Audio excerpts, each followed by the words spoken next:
بسم اللہ الرحمن الرحیم۔ السلام علیکم محترم ناظرین۔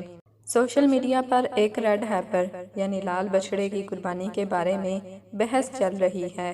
اس بارے میں ہم پہلے بھی بات کر چکے ہیں، مگر کچھ لوگوں کے ذہنوں میں بہت سے سوال ہیں۔ آج کی اس ویڈیو میں ہم انہی سوالوں کو کلیئر کریں گے کہ آخر اس لال گائے کی تاریخ کیا ہے اور یہودیوں کی اس کے ساتھ مذہبی وابستگی کس بنیاد پر ہے، اس سے پہلے کب اور کس نے لال گائے کی قربانی کی۔ یہودیوں کی دنیا میں پھیلائی گئی اس خبر کے بارے میں آپ کو اسلامی نقطہ نظر سے بھی بتائیں گے۔ آپ میں سے اکثر لوگ ویڈیو کو مکمل نہیں دیکھتے اور کیا سرائیاں شروع کر دیتے ہیں، اس لیے آپ سے گزارش ہے کہ ویڈیو کو مکمل دیکھیے گا تاکہ آپ کے ذہنوں میں اٹھنے والے ہر سوالات کا جواب آپ کو مل سکے۔ ناظرین، آج ہر طرف دو خبریں ہیں، ایک 8 اپریل کو لگنے والا سورج گرہن اور دوسرا عید الفطر کے موقع پر اسرائیل کی طرف سے ایک سرخ بچھڑے کی قربانی۔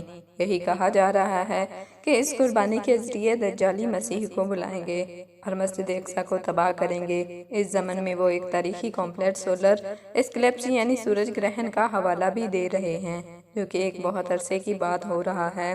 یہاں پہلے یہودیوں کا لال گائے کی قربانی کا نظریہ اور اس قربانی کی تاریخ بتاتے چلیں۔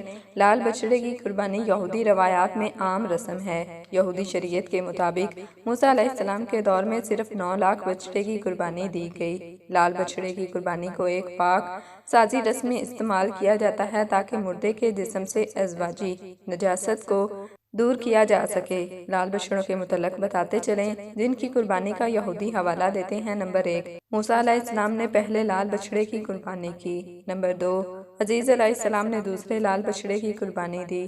نمبر 3، سیدنا سائمن علیہ السلام نے تیسری لال بچھڑے کی قربانی دی۔ نمبر 4، اسماعیل بن یابی نے چوتھی لال بچھڑے کی قربانی دی۔ انمیل مصری نے 5ویں لال بچھڑے کی قربانی دی۔ نمبر 6، اسماعیل بن یابی نے 6ٹھے لال بچھڑے کی قربانی دی۔ نمبر 7، انمیل مصری نے 7ویں لال بچھڑے کی قربانی دی۔ نمبر 8، انمیل مصری نے 8ویں لال بچھڑے کی قربانی دی۔ نمبر 9، اسماعیل بن یابی نے 9ویں لال بچھڑے کی قربانی دی۔ یہ قربانی کافی وقفے کے بعد جن کے درمیان کافی گیپ ہے۔ 10ویں لال بچھڑے کی قربانی یہودی روایات کی منتظر ہے اور یہ یہودیوں کے نزدیک ضروری ہے کہ وہ اپنے 3rd ٹیمپل کی تعمیر سے پہلے اس کی قربانی کے ذریعے پاک ہو جائیں۔ جیسا کہ لال بچھڑے کی قربانی کے بارے میں افواہیں پھیل رہی ہیں، اس لیے انہوں نے تیاری کر لی ہے۔ وہ ایک نہیں بلکہ 5 بچڑوں کی قربانی دیں گے۔ جو خصوصیات ان کو چاہیے وہ یہ ہیں کہ یہ خالص سرخ ہو، نہ کوئی سیاہ سفید بال، کنوارا ہونا چاہیے، 34 مہینوں سے 38 کی عمر ہونی چاہیے۔ قربانی کے وقت تقریباً 3 سال کی عمر ہونی چاہیے، جو شاید اسی مارچ سے جولائی کے درمیان میں یہودی روایات کہتے ہیں۔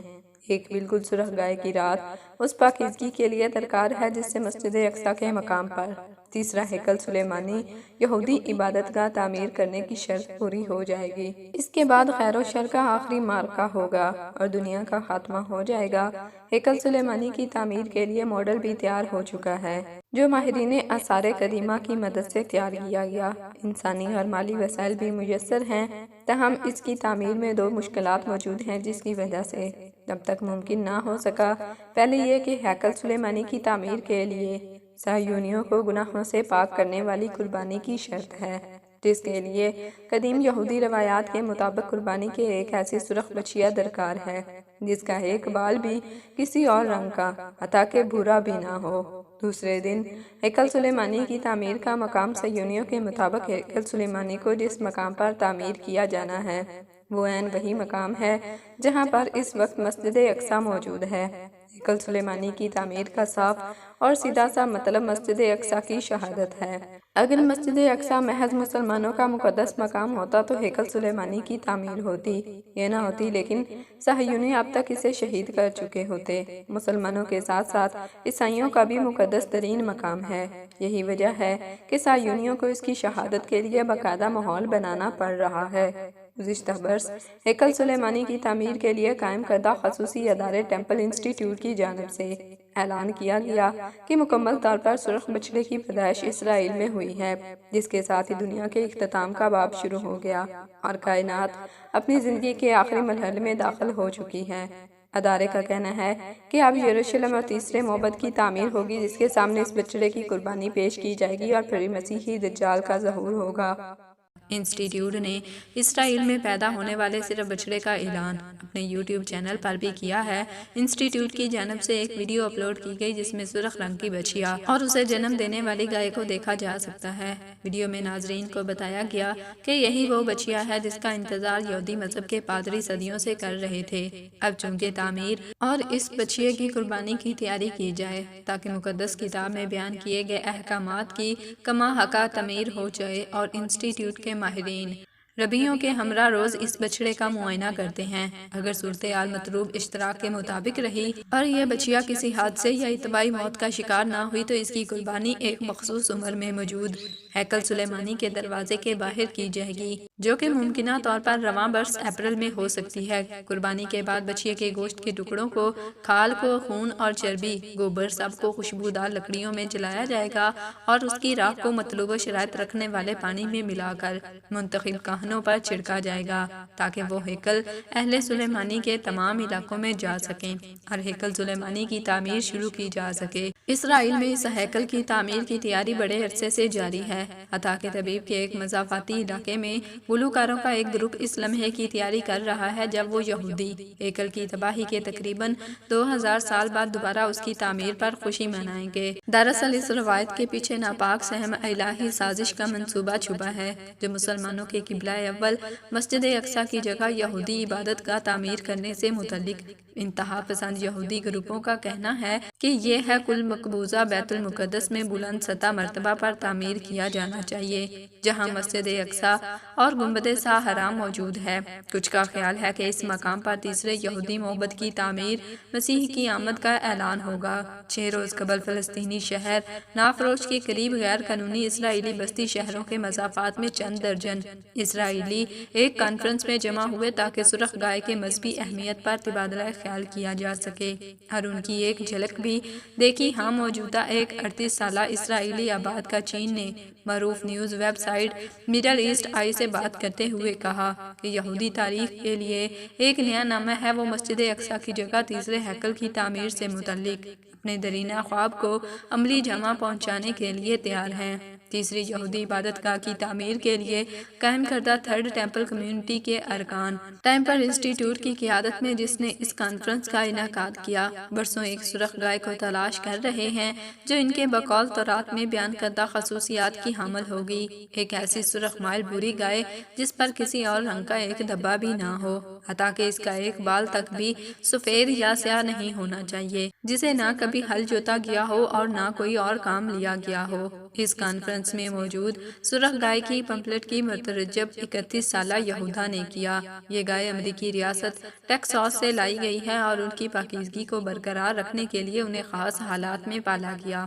مکمل سرخ گائے 20 برس سے نہیں دیکھی گئی جب رومیوں نے دوسرے یہودی ہیکل عبادت گاہ کو تباہ کیا تھا۔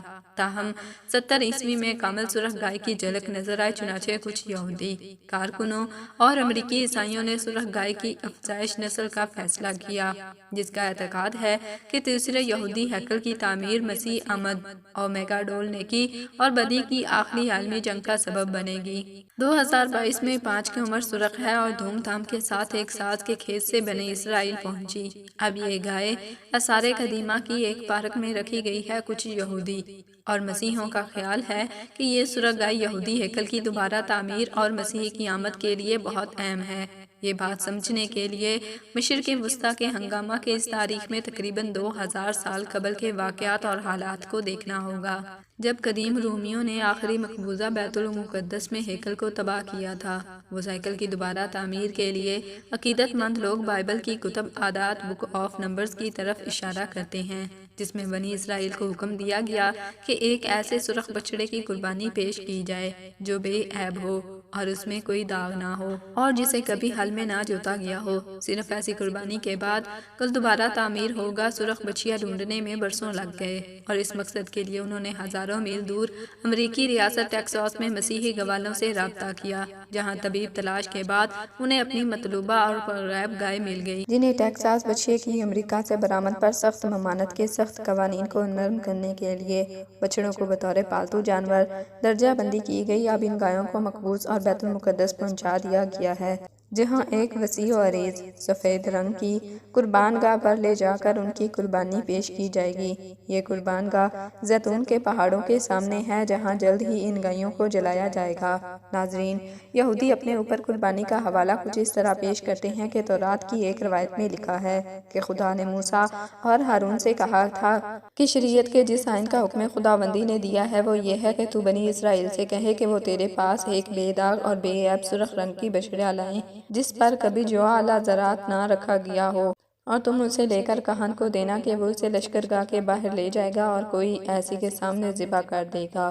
کہن اپنی انگلی سے اور اس کا کچھ خون لے کر اسے خیمہ اجتماع کے آگے کی طرف 7 بار چھڑکے گا، پھر کوئی اس کی آنکھوں کے سامنے اس گائے کو جلا دے، یعنی اس کو چمڑا، گوشت اور خون اور گوبر ان سب کو جلائے۔ پھر کہن دیوار کی لکڑی اور زوفہ سرخ رنگ کا کپڑا لے کر اس گائے میں جس میں جلتی ہوئی ڈال دے۔ تب کہن اپنے کپڑے دھوئے اور پانی سے غسل کرے، اس کے بعد وہ لشکرگاہ کے اندر آئے۔ پھر بھی کہا کہ شام تک ناپاک رہے گا، جو اس گائے کو جلائے وہ بھی اپنے کپڑے پانی سے دھوئے اور غسل کرے، وہ بھی شام تک ناپاک رہے گا۔ کوئی بعض شخص اس کے راہ کے بٹورے اور اسے لشکرگاہ کے باہر کسی پاک جگہ پر رکھ دے۔ یہ بنی اسرائیل کی جماعت کے لیے ناپاک ہی دور کرنے کے لیے رکھی ہے، کیونکہ یہ خطا کی قربانی ہے، اور جو کوئی اس گائے کی راہ کو بٹورے وہ اپنے کپڑے دھوئے اور وہ بھی شام تک ناپاک رہے۔ یہ بنی اسرائیل اور ان پردیسیوں کے لیے جو ان میں بود و باز رکھتے ہیں ایک دائمی عہد ہوگا۔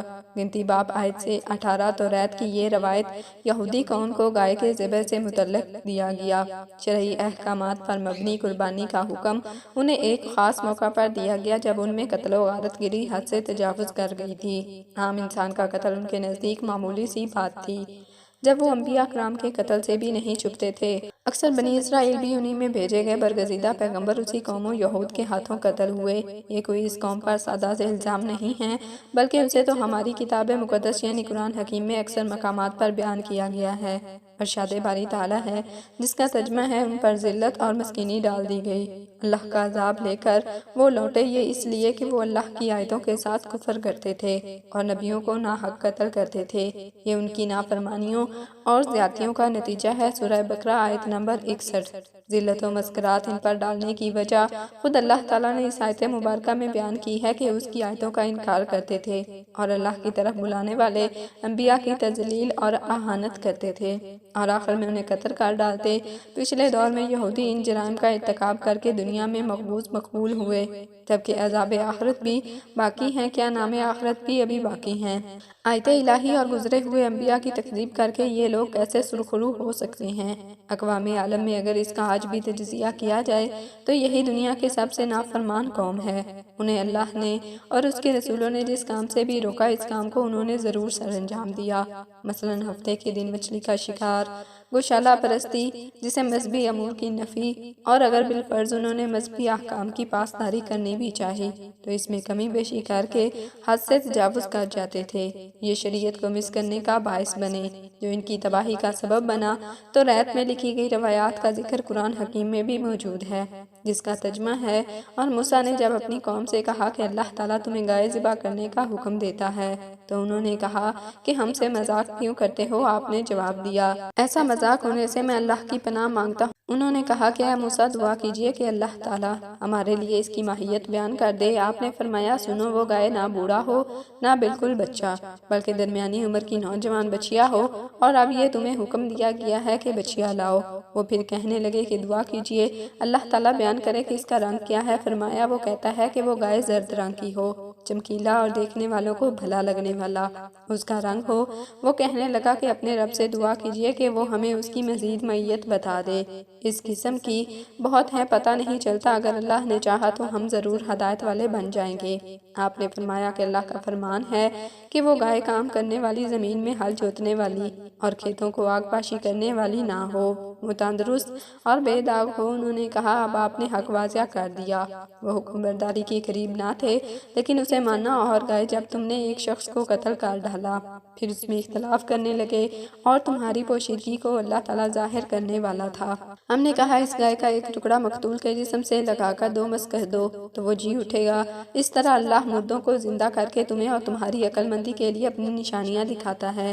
پھر اس کے بعد تمہارے دل پتھر جیسے بلکہ اس سے بھی زیادہ سخت ہو گئے۔ بعض پتھروں سے تو نہریں بہہ نکلتی ہیں اور بعض پھٹ جاتی ہیں، ان سے پانی نکل آتا ہے، اور بعض اللہ کے ڈر سے گر پڑتے ہیں، اور تم اللہ تعالیٰ کو اپنے اعمال سے غافل نہ جانو۔ سورہ بقرہ آیت نمبر 67۔ مفسرین کرام اس آیت مبارکہ کی تشریح و تفصیل میں لکھتے ہیں کہ بنی اسرائیل میں ایک لاود مالد آدمی تھا جس کا وارث اس کا ایک بھتیجا تھا۔ ایک رات اس بھتیجے نے مال و دولت کے لالچ میں اپنے چچا کو قتل کر دیا اور لاش محلے میں ہی کسی دروازے پر ڈال دی۔ جب صبح ہوئی تو قتل کا الزام ایک دوسرے پر ڈالنے لگے، جبکہ قضیہ برا تو بات موسیٰ علیہ السلام تک پہنچی تو انہوں نے ایک گائے ذبح کرنے کا حکم دیا۔ گائے ذبح کرنے کے حکم میں سرکش اور نافرمان قوم کا جو بحیثیت الجھ گئی اور بار بار اپنے نبی جناب حضرت موسیٰ علیہ السلام سے سوال کرنے لگی۔ وہ اپنی انتظام انہیں صرف گائے ذبح کرنے کا حکم دیا تھا جو قرآن حکیم کے متن سے صاف ظاہر ہے۔ انہیں چاہیے تو یہ تھا کہ موجودہ گائے کے ریوڑ سے کوئی بھی ایک گائے قربان کر دیتے تو حکم الہی کی بھی تعمیل ہو جاتی اور خدا کی فرمان برداروں میں بھی شامل ہو جاتے۔ انہوں نے حکم الہی پر سیدھے طریقے سے عمل کرنے کی بجائے نیند میں نکالنا شروع کر دیا، اور طرح طرح کے سوالات کے بعد اللہ تعالیٰ نے بھی سختی اختیار کی۔ یہی وجہ ہے کہ دین میں سختی اختیار کرنے سے منع کیا گیا۔ اللہ سے کیا چیز پوشیدہ ہے، انہیں تو صرف ایک حکم کے ذریعے آزمائش میں مبتلا کیا گیا، ورنہ موسیٰ علیہ السلام کے ذریعے بھی قتل کی نشاندہی ہو سکتی تھی۔ صرف ذبح کی گئی گائے کے گوشت کا لوتھڑا مقتول سے مس کرنا تھا جسے قتل کرنے والا کا راز افشاں ہو جاتا۔ چنانچہ حکم الہی کے تحت ایسا ہی کیا گیا۔ مقتول کے جسم سے جیسے ہی اس گائے کے گوشت کا لوتھڑا لگا، وہ مقتول فوراً زندہ ہو گیا اور قاتل کی نشاندہی کرتے ہی واپس مر گیا۔ قوم یہود اللہ کو چھوڑ کر طلاع ہو گئی جو اللہ کے نزدیک اس لیے انہیں گائے کے ذریعے حکم دیا تھا۔ اسی طرح لیا جا سکتا تھا کہ اگر باقی کسی ایک معبود کو بناتے ہیں تو آپ یہ کیسے لینی ہے، ان کو اپنے ہاتھوں سے توڑ دیں، ذبح کریں، اور یہ ایک کڑا امتحان تھا۔ ان کے دلوں میں ایمان ابھی پورا اترا نہ، اس لیے وہ بار بار ان سے سوالات کرتے ہیں کہ کس طرح یہ ذبح کی جائے، مگر جتنی تفسیر میں وہ لے جاتے ہیں اتنا ہی قیمتی رہے ختم ہو جائے گی۔ اب آپ کو تھرڈ ٹیمپل کے متعلق بھی بتاتے چلیں۔ اسرائیل کے موجودہ اور گزشتہ جاریہ اور ظلم و ستم کا اہم اور بنیادی سبب کاٹتا ہے، جس کے بارے میں معروف ہے کہ وہ کم و بیش گزشتہ 1000 سال سے زائد عرصے سے زمین بوس ہے۔ متکا دے کے دو نزدیک اس قدر اہم کیوں ہے کہ ہزاروں سال وہ اس کی فراموش نہیں کر پائے، دنیا کا امن و امان تحوالہ کرنے کے در پر ہیں۔ حضرت سلیمان علیہ السلام کے سب سے چھوٹے بیٹے، جن کا اصل عبرانی نام سو معلوم ہوتا ہے جو سلیم کا اہم معنی ہے، آپ 965 قبل مسیح حضرت داؤد علیہ السلام کے جانشین بنے۔ 926 قبل مسیح داؤد علیہ السلام کے جانشین اور 965 ہو جائیں گے۔ سلیمان کو ایسی نبوت اور حکومت عطا ہوئی جہاں ہوائیں ان کے لیے مسخر، پرندے ان کے حکم کے پابند، اور ان کی بولیاں آپ علیہ السلام کو سکھائی گئیں۔ پہلی تجارت کی ابتدا کاری آپ علیہ السلام سے ہوئی، چونکہ بحری سفر کا سارا نصاب بعد موافق پر ہوتا تھا جو حضرت سلیمان علیہ السلام کے زیر اثر تھے۔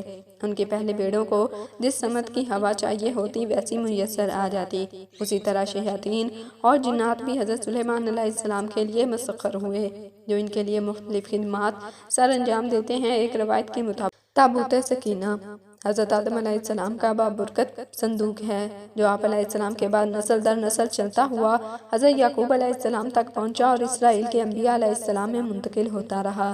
حضرت موسیٰ علیہ السلام، حضرت ہارون علیہ السلام اور دیگر انبیاء علیہ السلام کے تبرکات اس میں حضرت موسیٰ علیہ السلام پر نازل ہوئی۔ وہ برتن دسترخوان پر جو آسمانوں سے من و سلوہ کے ساتھ اترا کرتا تھا، اسرائیلی تابوت سکینہ کو اپنے قبلے کے طور پر استعمال کرتے تھے۔ اگر رکھ کر عبادت کرتے، جنگل لڑائی میں سامنے رکھتے تاکہ اس کے وسیلے سے ان تبرکات کی برکت سے اللہ تعالیٰ پر برکات نازل فرماتا رہے اور انہیں نصرت اور کامیابی عطا فرمائے، اور پھر ان پر اعمال کا یعنی جالوت اور اس کے قوم کو مسلط کر دیا گیا۔ انہوں نے بنی اسرائیل کے تخت، ان کے شہروں کو ناراض کر کے انہیں علاقہ بدل کر کے ان کی اولادوں کو قتل اور باقیوں کو گرفتار کر لیا، اور ان کا یہ مقدس صندوق یعنی بھی ان سے چھین کر اپنے قرآن پاک کی سورہ بقرہ آیت نمبر 248 میں اس کا تذکرہ یوں ہے: اس کے ساتھ ان کے نبی نے ان کو یہ بھی بتایا کہ خدا کی طرف سے اس کے بادشاہ مقرر ہونے کی علامت یہ ہے کہ اس کے عہد میں وہ صندوق تمہیں واپس مل جائے گا جس میں تمہارے رب کی طرف سے تمہارے لیے، جس میں آل موسیٰ اور آل نوح علیہ السلام کو چھوڑے ہوئے تو جس کو اس وقت فرشتے سنبھالے ہوئے ہیں، اگر تم مومن ہو تو یہ تمہارے لیے بہت بڑی نشانی ہے کہ صندوق کے جانے کا بنی اسرائیل کو پڑھا وہ سمجھتے تھے کہ ان کا برکات کے سے گویا رحمت خداوندی سے وہ محروم ہو گئے، جس کے سبب ان پر ذلت اور پستی غالب آ گئی۔ حضرت طالوت جب بنی اسرائیل کے شہرزہ بندی کرتے ہوئے انہیں جالوت کے مقابلے میں سفر دے رہے تھے تو یہ تابوت سکینہ ایک بیل گاڑی پر ان کی طرف سے اور وارد ہوا۔ اس موقع پر ان تبرکات کے یوں اچانک مل جانے کو نیک شگن اور دوبارہ عروج و بلندی کا اشارہ جان کر بنی اسرائیل بہت خوش ہوئے اور طالوت کی قیادت میں متحد اور یکسو ہو گئے۔ جالوت کے قتل کے بعد حضرت داؤد علیہ السلام کا احتیاط رہی اور بنی اسرائیل کے لیے عروج ترقی کا زمانہ ثابت ہوا۔ چنانچہ حضرت داؤد علیہ السلام نے تابوت سکینہ کے تحفظ کے لیے ایک مضبوط اور عظیم عمارت کی تعمیر کا فیصلہ کیا جو ان کے بیٹے ہیں حضرت سلیمان علیہ السلام کے عہد میں 7 سال میں مکمل ہوئی، جسے ہیکل سلیمانی کا نام دیا گیا، جس کی لمبائی 60 گز، چوڑائی 20 گز اور بلندی 30 گز تھی۔ صاحب معارف القرآن کے مطابق بیت المقدس کی تعمیر جو حضرت داؤد علیہ السلام نے شروع کی، پھر سلیمان علیہ السلام نے اس کی تکمیل فرمائی اور اس میں کچھ تعمیر کا کام باقی تھا جو جنات کے سپرد ہوا جن کی طبیعت میں سرکشی حضرت سلیمان علیہ السلام کے خوف سے کام کرتے تھے۔ ان کی وفات کا جنات کو جائے تو فوراً کام چھوڑ بیٹھے اور تعمیر رہ گئی۔ اس کا انتظام اور سلیمان علیہ السلام نے بھیجنے ربانی پر کیا۔ جب موت کا واقعہ قریب آیا تو موت کی تیاری کر کے اپنے مہمان کو جو شفاف شیشے سے بنی ہوئی بات سے اندر کے سبب چیزیں آتی معمول کے مطابق عبادت کے لیے ایک سہارا لے کر کھڑے ہو گئے کہ روح پرواز کرے۔ بعد میں جسم اس عصا کے سہارے اپنی جگہ پر حضرت سلیمان علیہ السلام کی روح اپنے مقررہ پر قبض کر لی گئی، مگر وہ اپنے عرصہ کے سہارے اپنی جگہ جمے ہوئے باہر سے ایسے نظر آتے تھے کہ عبادت میں مشغول ہیں۔ جنات کی یہ مجال نہ تھی کہ پاس آ کر دیکھ سکتے۔ حضرت سلیمان علیہ السلام کو زندہ سمجھ کر کام میں مشغول رہے یہاں تک کہ سال بھر گزر گیا اور تعمیر بیت المقدس کا پورا کام ہو گیا تو اللہ تعالیٰ نے کن کا کیڑا، جسے فارسی میں دیوک اور اردو میں دیمک کہا جاتا ہے، قرآن کریم نے اس کے نام سے موسوم کیا، سلیمان پر مسلط کر دیا۔ دیمک نے عصا کی لکڑی کو اندر سے کھا کر کمزور کر دیا۔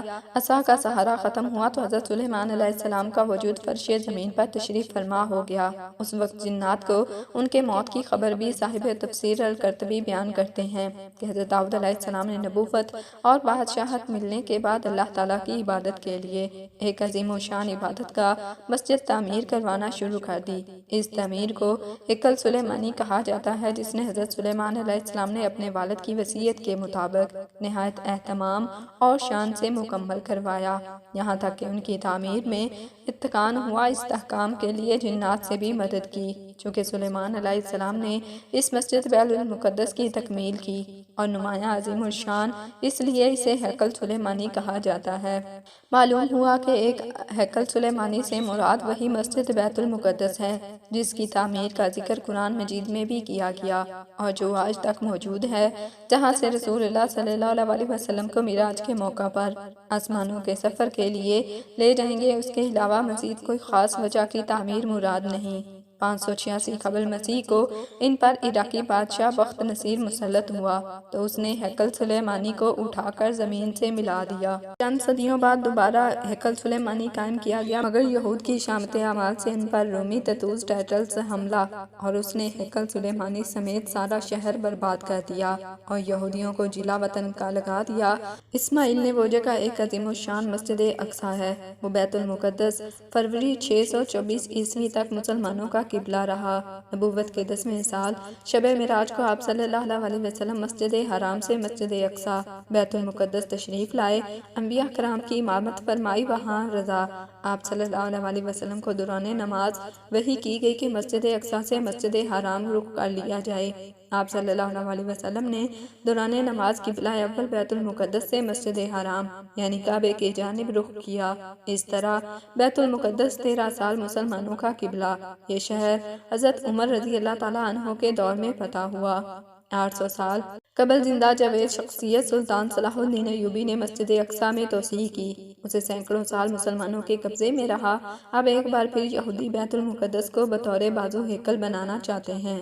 گویا اس سے پہلے ہیکل سلیمانی کو 2 مرتبہ تعمیر کیا جا سکا ہے، اور یہودی تیسری اور آخری مرتبہ اس کو تعمیر کرنے کا پروگرام بنا رہے ہیں۔ ناظرین، اس وقت تفصیل کے بعد یہ کہہ سکتے ہیں کہ یہودیوں کے اقدام تورات کے مطابق آخری وقت کی ابتدا ہے، جبکہ ہم سب جانتے ہیں کہ تورات اپنی اصلی حالت میں موجود نہیں۔ یہودی تمام واقعات کی ترتیب اس طرح پیش کرتے ہیں: نمبر 1، سرخ بچڑے کی قربانی، نمبر 2، غزال کی بادشاہت، نمبر 3، المسجد الاقصیٰ کی تباہی، نمبر 4، اس ہیکل کی تعمیر، نمبر 5، جعلی مسیحی کی آمد، نمبر 6، امام مہدی کی آمد، نمبر 7، حضرت عیسیٰ علیہ السلام کی آمد، اور نمبر 8، پیغمبر گویا وہ اپنی طرف سے کہ سب کی طرف اپنا پہلا قدم رکھنے جا رہے ہیں۔ اس بات سے لا علم ہو کہ اللہ پاک کے حکم کے بغیر کچھ بھی ممکن نہیں۔ یہ ساری چیزیں ہیں جو اس وقت دنیا میں ہو رہی ہیں، صحیح وقت کا علم ہو تو صرف اللہ کے پاس ہے، لیکن ہمیں ہر وقت ان حالات کے لیے تیار رہنا چاہیے۔ ناظرین، لال بچڑے کی اس تخلیقاتی کہانی کے بارے میں بعض ماہرین تاریخ اہل علم دوستوں سے رابطہ کیا اور خود بھی کچھ مراجعت کی تو پتہ چلا کہ کتاب و سنت اور تاریخ اسلام کے تذکرے سے خالی ہے۔ تورات میں بھی اس کا تذکرہ نہیں، البتہ تورات کے بعد شروعات میں اس کی خود ساختہ کہانی لکھی گئی۔ وہ تورات منحرف ہے، اس کی شبہات کا کیا ہی کہنا۔ بہرحال بعد مستند اور انتہائی اسلام دشمن یہودی مذکورہ عقیدت رکھتے ہیں، وقتاً فوقتاً اس کا پروپیگنڈا کرتے رہتے ہیں۔ کچھ عرصے قبل بھی ایسا ہی دعویٰ کیا گیا کہ سرخ رائے دستیاب ہو گئی، اور پھر خود یہودیوں نے اس کی نفی کر دی۔ پچھلے 2000 سال میں ان کی مذکورہ گائے پیدا نہیں ہوئی تھی، اور اب یہ زور دیا جا رہا ہے کہ اچانک پیدا ہو کر اسرائیل بھی پہنچ گئی۔ اس یہودی پروپیگنڈے سے متاثر ہو کر سوشل میڈیا پر بعض لوگ تحقیق یا سراغ الافنا شروع ہو گئے کہ بڑی تباہی ہو جائے گی، یہودی یوں کر دیں گے، یہودی یوں کر دیں گے، اور حوصلہ شکنی کی انتہا کرتے ہوئے یہ بھی کہہ جاتے ہیں کہ نعوذ باللہ وہ مسجد اقصیٰ کو بھی گرا دیں گے، وغیرہ وغیرہ۔ یاد رکھیں کہ یہ یہودیوں کی چاہت ہو سکتی ہے کہ وہ مسجد اقصیٰ کو گرا دیں اور ہیکل سلیمانی تعمیر کریں۔ ہو سکتا ہے کہ وہ ایسی ناپاک کوششیں بھی کر رہے ہوں، لیکن یاد رکھیں کہ 4 مقامات کی میرا رب فرشتوں کے ذریعے حفاظت فرمائے گا، جیسا کہ صحیحین میں حضرت انس بن مالک رضی اللہ تعالیٰ عنہ سے روایت ہے کہ رسول اللہ صلی اللہ علیہ وسلم نے فرمایا، کوئی شہر ایسا نہ ہوگا کہ جسے دجال گوند نہ ڈالے۔ مثلاً احمد کی صحیح روایت میں دجال 40 دن تک زمین میں رہے گا اور اس کی سلطنت پانی کے ہر گھاٹ تک پہنچے گی، البتہ وہ 4 مسجدوں میں نہیں جا سکے گا: خانہ کعبہ، مسجد نبوی، مسجد اقصیٰ اور کوہ طور۔ اس حدیث سے بعد میں ہوتا ہے کہ کانا دجال آئے تو مسجد صاحب کی، اور دجال چاہت کے باوجود اس میں داخل نہ ہو سکے گا، اس کے شیطانی گماشتے یہود اسے گرا سکے۔ بہرحال باعثت مسلمان ہمارا سرگاہ جیسی من گڑت خرافاتی اور دجال کان میں اسے کچھ لینا دینا نہیں، البتہ میں یہ ضرور معلوم ہونا چاہیے کہ ہمارے اور یہود و نصارہ کے درمیان بڑی جنگ ہو کر رہنا ہے، اور موجودہ جنگ اسا کا پیشوا ہو سکتی ہے۔ امام مسلم اور امام احمد نے نبی کریم صلی اللہ علیہ وسلم کی یہ پیشگوئی نقل کی ہے کہ قیامت اس وقت تک قائم نہیں ہوگی جب تک مسلمان جو مجھ سے لڑائی نے مسلمان یہودوں کو قتل کریں گے، یہاں تک کہ یہودی کسی پتھر اور درخت کے پیچھے چھپ جائیں گے تو وہ پتھر کہے گا، اے مسلمان، اے اللہ کے بندے، یہ میرے پیچھے چھپا ہوا ہے، یہودی ہے، جسے قتل کر دو سوائے گھر کا نام درخت، وہ یہودیوں کا درخت ہے، یعنی وہ انہیں بنا دو۔ موجودہ صورتحال میں ایسی ہے کہ بودا من گھڑت خرافاتی کہانیوں کے پیچھے لگنے کی بجائے اہل ایمان کو اپنے ایمان کی سلامتی کے ذکر کرنے چاہیے۔ فلسطین کے مظلوم مسلمانوں کی مدد، حمایت کے ساتھ ساتھ پوری ہمت کے ساتھ یہودی مصنوعات پر خود بھی بائیکاٹ کرنا چاہیے اور اس کی بھرپور مہم بھی چلانی چاہیے۔ ناظرین، دجال کے متعلق بتایا جاتا ہے کہ دجال مشرق سے اپنے آپ کو ظاہر کرے گا، اور یہ ایک یہودی خاندان سے تعلق رکھتا ہوگا۔ وہ ایک آنکھ سے اندھا ہوگا اور اس کی پیشانی پر کاف رے یعنی کافر لکھا ہوگا۔ یروشلم پتہ کرے گا اور پوری دنیا کا سفر کرے گا، ہر شہر میں داخل ہوگا سوائے مکہ اور مدینہ کے۔ جھوٹے مسیح کے طور پر اس کے بہت سے ساتھیوں نے بہت سے لوگوں کو دھوکہ دیا ہوگا، اور ان کی صفوں میں مزید کمزور ایمان والے شامل ہوں گے۔ وہ ایک شیطانوں کی فوج کے ساتھ کام کرے گا، اس کے سبب سے معتبر کامیاب یہودی ہوں گے جن کے لیے وہ خدا کی طرح ہوگا، اور ان کی آمد کے بعد ہماری بیویوں اور بیٹیوں کو گھر میں رکھنا ناممکن ہو جائے گا۔ یہ قیامت کے دن اور نبی نے دجال کے فتنے فتنے سے پناہ مانگی ہے، اور ہمارے سامنے تو ہمارے نبی صلی اللہ علیہ وسلم کی بتائی ہوئی کافی نشانیاں موجود ہیں۔ اسرائیل نے غزہ پر حملہ کر کے کتنے معصوم مسلمانوں کو شہید کر کے ہماری امت مسلمہ کا رد عمل دیکھ لیا۔ ہمارے حکمران سوئے ہوئے ہیں، ہمارے لوگوں کی اکثریت بھی صرف دنیا طلبی میں لگی ہوئی ہے، اس لیے وہ جانتے ہیں کہ جو امت اتنے بڑے نقصان کے بعد بھی نہیں جائے گی تو وہ اگلے اقدام پر وہ آرام کر سکتے ہیں، انہیں کوئی روکنے والا نہیں۔ سورہ کہف کی پہلی اور آخری 10 آیات آپ کو دجال کے فتنے سے بچا سکتی ہیں۔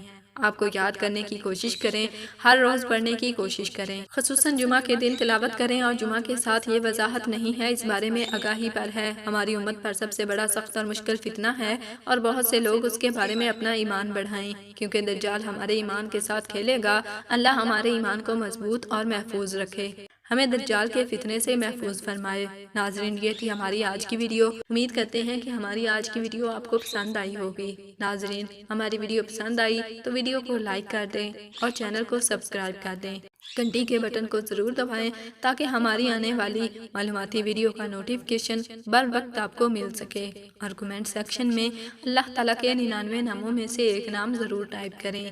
جزاکم اللہ خیراً کثیرا۔